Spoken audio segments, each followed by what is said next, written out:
اللہ کی عبادت میں گزری، کیونکہ جوانی اگر عبادت میں گزر گئی تو بڑھاپا تو پر نور ہے ہی ہے۔ سب سے مشکل مرحلہ زندگی کا جوانی کا ہے۔ شیطان زیادہ ورغلاتا ہے کسی شخص کو جب وہ جوانی کے مرحلوں سے گزر رہا ہوتا ہے۔ تو جس کی جوانی خیریت کے ساتھ گزر گئی اور اس نے اپنی جوانی کے تقدس کو محفوظ رکھ کے منزل تک پہنچا لیا، اپنی عصمت کے جوہر کی حفاظت کی، اپنی آبرو کو لٹنے نہیں دیا،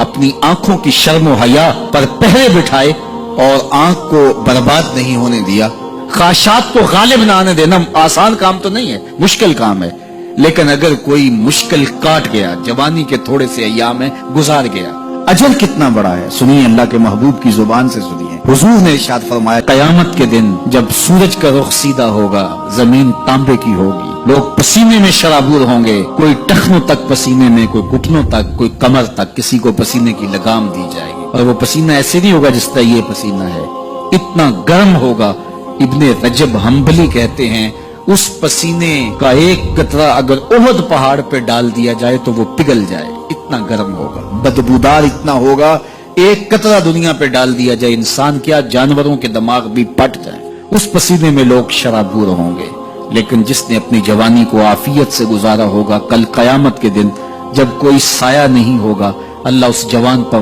اپنے عرش کا ٹھنڈا سایہ عطا فرمائے۔ وہ شخص جس کو کسی عورت نے دعوت گناہ دی اور وہ صاحب منصب تھی، صاحب جمال تھی،